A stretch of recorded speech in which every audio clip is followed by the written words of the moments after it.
Hello everyone, and welcome to the Scary Story channel. What I'm about to tell you is a personal experience, something that happened to me just a few months ago. It's not a ghost story in the traditional sense, but it's something that has stayed with me, a quiet, creeping dread that I can't seem to shake.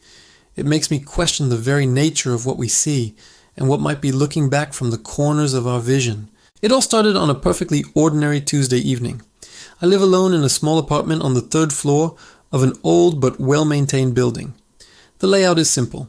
A living room that connects to a small kitchen, a bedroom and a bathroom. The living room has a large window that looks out onto the street, which is usually quiet at night, save for the occasional passing car.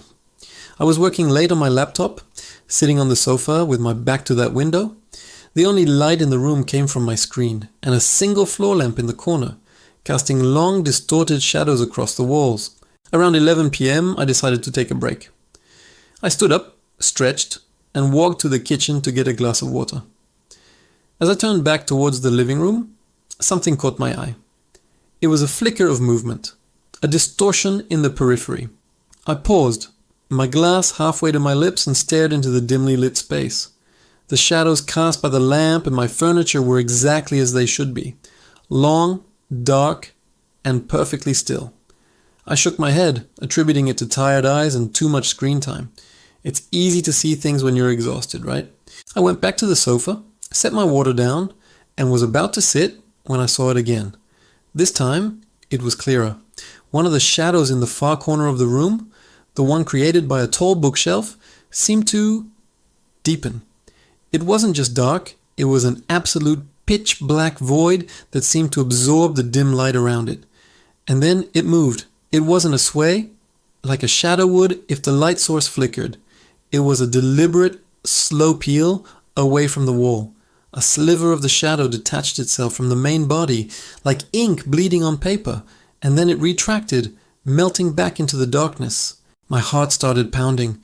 I stood frozen, my eyes locked on that corner. I told myself it was a trick of the light, a car's headlights sweeping past the window, but the street outside was silent and dark. I slowly walked over to the lamp and turned it off, plunging the room into near total darkness, illuminated only by the faint orange glow of a streetlight outside. I thought that maybe with less complex shadows, the illusion would disappear. I was wrong. It made it worse. In the faint light, the shadow in the corner was no longer just a shadow. It had a form. It was tall and unnervingly thin, like a human silhouette stretched and distorted. It had no features, no face, no clothes, just a pure, flat blackness that was darker than the surrounding gloom. It stood perfectly still, pressed against the wall and ceiling corner.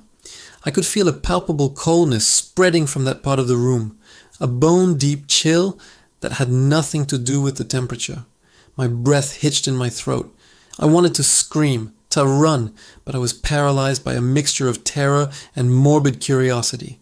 For what felt like an eternity, we just existed in the same room. Me standing by the sofa, and it lurking in the corner. Then its head, if you could call it that, slowly tilted to the side. It was a subtle, fluid movement that was utterly unnatural for a shadow. It was observing me. I knew it. I could feel its focus, an intense, silent scrutiny that made my skin crawl. I backed away slowly, my hand fumbling behind me for the light switch. The moment my fingers found the plastic toggle, I flicked it on. The room was flooded with light. I blinked, my eyes adjusting. I looked at the corner. There was nothing there, just the normal shadow of the bookshelf, exactly where it should be. The oppressive cold was gone. The air felt normal again. My heart was still hammering against my ribs, and I was breathing in ragged gasps. I must have imagined it. I had to have. I was overworked, sleep-deprived. That was the only logical explanation. I spent the rest of the night with every single light in the apartment blazing, refusing to let any corner fall into darkness. The next day, I felt foolish. I went about my work, determined to forget the incident. But as evening approached, a familiar sense of anxiety began to creep in. I found myself constantly glancing over my shoulder, scrutinizing every shadow. When dusk fell, I turned on all the lights again. I couldn't bear the thought of seeing it.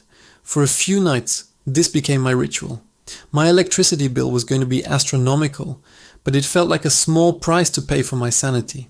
About a week later, I had a friend over. Let's call him Mark.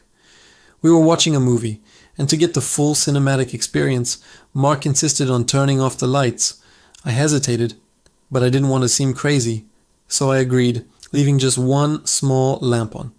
Halfway through the film, Mark got up to use the restroom. The moment he left the room, I felt it, that familiar cold.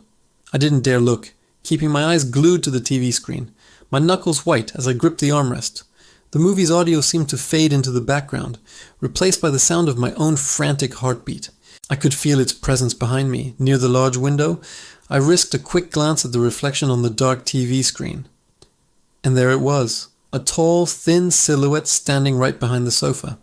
It wasn't my reflection. It was too tall, too slender, and impossibly dark. It was just standing there, motionless. Then, in the reflection, I saw it raise a long, spindly arm and slowly reach towards my head. I screamed, a genuine, throat-tearing scream. Mark came running out of the bathroom, flicking on the main light as he entered. "What's wrong? What happened?" he yelled, his face etched with concern. I whipped my head around. The space behind the sofa was empty. The cold was gone. I was trembling uncontrollably, pointing at the empty space. "It was there! It was right there!" I stammered. Mark, of course, saw nothing. He tried to calm me down, saying I must have dozed off and had a nightmare, or that the horror movie was getting to me. He didn't believe me. I can't blame him. I wouldn't have believed me either.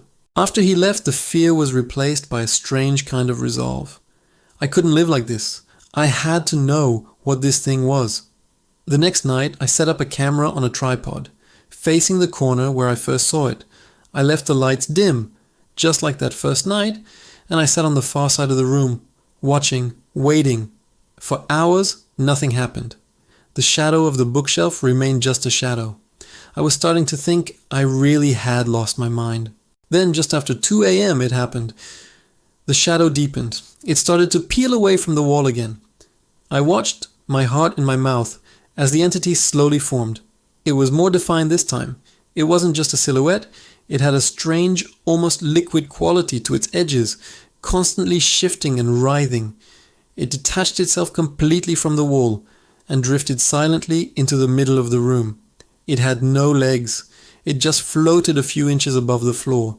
It stopped and turned its featureless face towards me. I didn't move. I didn't breathe. I just stared. It didn't feel menacing this time, just observant. Curious, it drifted closer, its form wavering like a heat haze. It was about 10 feet away from me when it stopped again. It raised one of its long, thin arms, not towards me, but towards the lamp in the corner.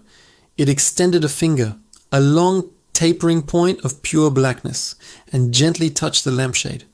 The light flickered violently and then went out, plunging us into the faint glow from the street once more. And then it spoke. It wasn't a voice that you hear with your ears. It was a thought, a feeling, a soundless whisper that bloomed directly inside my mind. It was a cold, raspy, ancient sound that said just one word, hush. I don't remember what happened immediately after that. The next thing I knew, I was waking up on the floor, the morning sun streaming through the window. The room was bright, normal, and empty. The camera was still on its tripod. With a shaking hand, I went over and checked the footage. I scrolled through hours of video showing an empty, quiet room. There was nothing. No deep shadow, no floating figure, no flickering light. The part of the video from around 2 a.m. was just gone.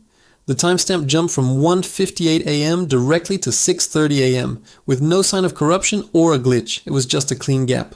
I haven't seen the shadow since that night. I moved out of that apartment a month later. I couldn't stay.